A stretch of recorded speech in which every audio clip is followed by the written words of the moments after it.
Muy buenas tardes a todos. Sean bienvenidos a esta clase de geometría y trigonometría. El día de hoy vamos a trabajar en el tema del círculo. Veremos algunos conceptos del libro que ven aquí en pantalla. Primero comencemos con la definición de círculo. Un círculo es un conjunto de puntos en un plano. Esto es una característica importante. Todos estos puntos se sitúan en un plano. Y tienen además este otro rasgo importantísimo, que se encuentran a una distancia dada desde un punto particular. Es decir, todo ese conjunto de puntos que se conocen como el círculo se sitúan a la misma distancia de un punto llamado el centro del círculo.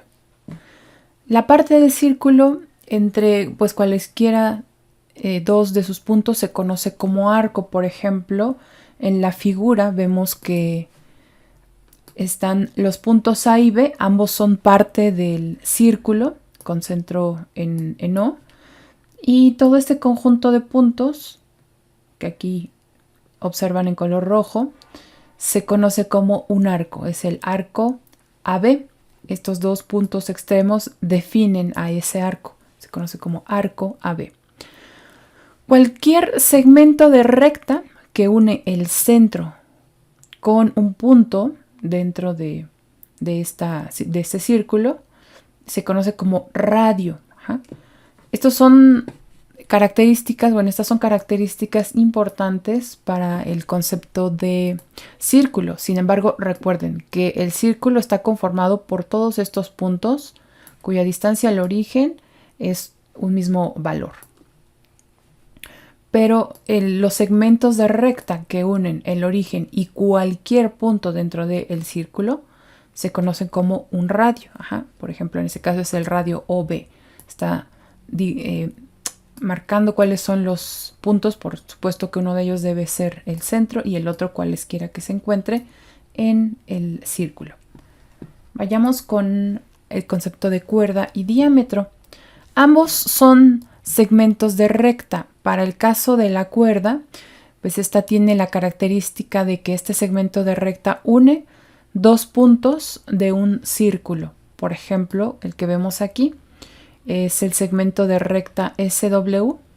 Ambos, tanto S como W, son puntos de un círculo, y el segmento que se construye a partir de estos dos puntos extremos es justamente una cuerda del círculo con centro en Q. El diámetro de un círculo es una cuerda, es decir, es un caso particular de la definición inicial, cuerda. Es una cuerda que contiene el centro del círculo, es decir, esta cuerda en particular pasa por el centro del círculo. Entonces hay muchas cuerdas que tienen esta característica, que son diámetros, es decir, que atraviesan aquí y pasan por el punto Q. También T, por ejemplo aquí TW pues es un diámetro, pero hay pues muchísimos más que podemos considerar, ¿verdad? Porque hay una infinidad de puntos sobre la circunferencia. Todos estos son diámetros. Recordemos que en figuras geométricas no hablamos de igualdad, hablamos de congruencia. En el caso en el que dos o más círculos tengan el mismo radio, es que su radio mide lo mismo, vamos a hablar de círculos congruentes, no círculos iguales. Hay que tener cuidado con ese concepto. Son círculos congruentes.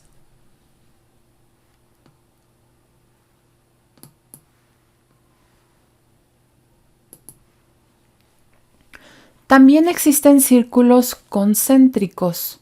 Estos círculos se sitúan en el mismo plano, los dos círculos se sitúan en el mismo plano, y su característica es que su centro es común. En este caso vemos dos círculos que tienen el mismo centro, llamado el punto O, así que estos se conocen como círculos concéntricos. Hablaremos ahora de la notación para círculo De igual forma que usamos una notación para ángulo, para triángulo, para paralelogramo, etc. Usaremos la notación para círculo. Como lo ven aquí, es un círculo pequeño con un punto en el centro. Por ejemplo, si vemos el símbolo y a continuación la letra P, entenderemos que se refiere al círculo cuyo centro es el punto P, como el que ven en la figura. Si ahora colocamos el mismo símbolo de círculo y a continuación la letra Y, hablaremos del círculo cuyo centro es el punto Y, que tenemos aquí. También la notación para arco es importante. Cuando hablamos de este conjunto de puntos sobre la circunferencia y entre dos puntos, por ejemplo, entre los puntos A y B, hablaremos de el arco AB o AB y con un arco, valga la redundancia, en la parte superior denotaremos al arco AB. Si AC, como lo ven en la figura, es un diámetro, entonces se debe de usar otro punto intermedio para representar el arco que se desea. Por ejemplo, hay dos opciones para representar un arco que está definido entre los puntos A y C. No sabemos si es este que pasa por el punto P o este otro que pasa por el punto D. Y es importante, aquí no he colocado el punto, ahí está. Y es importante usar un punto intermedio para que no exista ambigüedad con respecto a cuál de los dos arcos se refiere. En este caso, si AC es un diámetro, pues los dos arcos que define, ambos se conocen como semicírculos, es como la mitad de un círculo. Así que, por ejemplo, si nos referimos al primer caso, al arco ABC, nos estamos refiriendo a este conjunto de puntos, y entonces el punto B pues ya elimina esa ambigüedad de cuál de los dos semicírculos es al que nos referimos. O, por ejemplo, también existe el arco ABC, que es otro semicírculo, y vean que aquí pues también no hay duda con respecto a cuál arco se refiere. Existen dos tipos de arcos, uno que se conoce como arco menor. En este caso, el arco menor es parte de un semicírculo. Y el arco mayor es más que un semicírculo, pero menos que todo el círculo completo. En la figura observan que AB, el arco AB, es un arco menor, ¿verdad? Es menor que un semicírculo. Y, por ejemplo, hay un arco mayor, el arco ADCB, que de hecho podríamos omitir algún punto de los intermedios. Podríamos decir únicamente ADB o ACB y sería el mismo arco. Ese es un arco mayor. Hay, por supuesto, más arcos mayores. Incluso en esta figura podemos ver que el arco DAB es un arco mayor o DABC también es un arco mayor. Pero bueno, aquí mostramos solamente una de esas opciones. Lo importante es que cumplan con las dos definiciones, ya sea menor que sean una parte del semicírculo o que sean algo más que el semicírculo. Los ángulos centrales se refieren a aquellos ángulos en un círculo cuyo vértice coincide justamente con el centro del círculo. Así es que todos los ángulos centrales tienen la característica de que su vértice es el punto llamado centro del círculo. En la imagen que ven aquí, veamos el ángulo TOR, lo voy a marcar con otro color, el ángulo TOR, lo ven aquí, pues en efecto tiene como vértice el centro del círculo y por lo tanto es un ángulo central. El ángulo QOR, vamos a marcarlo aquí, el ángulo QOR es un ángulo que tiene vértice en el centro del círculo, por lo tanto también es un ángulo central. Veamos el siguiente caso.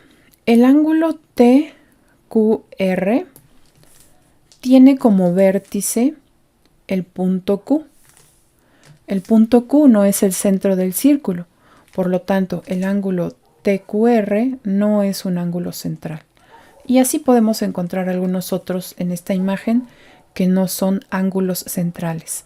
Recuerden la característica, los ángulos centrales tienen su vértice en el centro del círculo.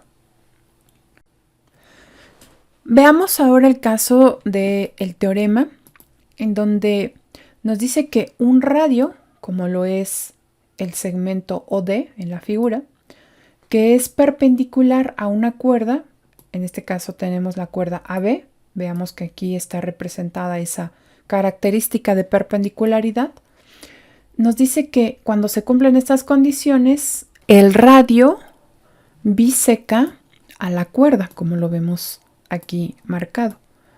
El segmento AC es congruente con el segmento CB. Esa es la conclusión a partir de la hipótesis. Veamos cómo es posible verificar este resultado.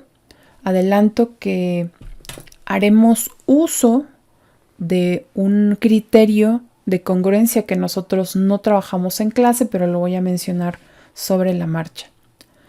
Recuerden que en la demostración siempre debemos de tener claro cuál es aquello que sabemos, cuál es la información dada o la hipótesis y cuál es aquello que queremos verificar. En este caso, el segmento OD, que es un radio, es perpendicular al segmento AB, que es una cuerda. Esta es la hipótesis, ¿verdad? Lo que tenemos como información. Y pues esto ocurre en el círculo con centro en O. Queremos demostrar que OD biseca al segmento AB. Primero, establezcamos el enunciado que se ha dado como información y a partir de aquí lo que sabemos es que, bueno, de acuerdo al trazo de los segmentos OA y OB, ambos son radios, así que los segmentos OA y OB son congruentes entre sí, porque son, como lo mencioné, radios del círculo con centro en O. Los ángulos alfa y beta también son congruentes. Recordemos que la característica justamente del radio y la cuerda es que son perpendiculares. Eso significa que el ángulo beta que tenemos aquí es de 90 grados, pero por ser el ángulo ACB un ángulo llano, pues el ángulo alfa tiene que ser también de 90 grados. Entonces los dos ángulos son congruentes. Ángulos alfa y beta son congruentes porque ambos son ángulos rectos. Aquí, por cierto, estoy viendo que me falta un acento.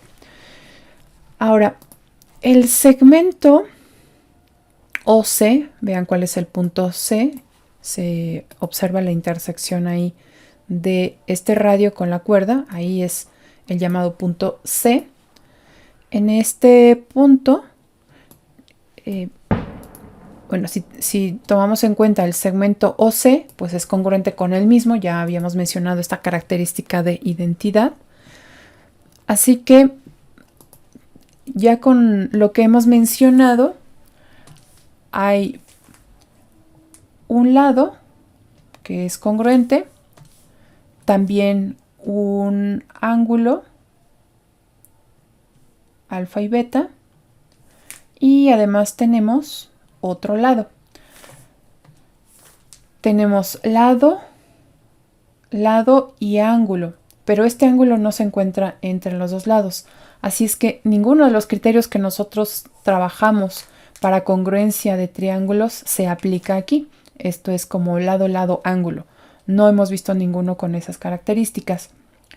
Bueno, existe también, otro de los resultados de congruencia que se aplican específicamente a triángulos rectángulos, en donde cuando son triángulos rectángulos, es suficiente con que la hipotenusa, que es este lado más largo, y cualquiera de los dos restantes, que se conocen como catetos, sean congruentes. Esto es, como lo decía, algo que nosotros no verificamos, pero lo pueden consultar en el libro que estamos usando. Así que, por ser un triángulo rectángulo, si tenemos dos lados y un ángulo congruentes, los triángulos son congruentes. Y este se conoce como HC, como H, de hipotenusa, y C de cateto. Repito, se aplica únicamente cuando los triángulos son rectángulos. De esta forma, los triángulos AOC y BOC pues son triángulos congruentes. En este caso lo estoy denotando como OAC y OCB, pero bueno, es semejante. Estos dos triángulos son congruentes, como lo mencioné, por ser un triángulo rectángulo y tener hipotenusa y un cateto congruentes. Eso significa que el segmento AC es congruente con CB, porque a partir de la congruencia sabemos que hay tanto lados como ángulos correspondientes, y en este caso el segmento AC y el segmento CB son correspondientes. Eso significa pues que son congruentes, sus medidas son iguales, y ya que son congruentes, la recta OD pues es por definición un bisector de este segmento AB, es decir, OD biseca al segmento AC. Y de esta manera se demuestra el teorema. Si quieren consultar este otro criterio de congruencia para triángulos rectángulos, lo pueden hacer en el libro que mencioné al inicio de la presentación o en algún otro de geometría.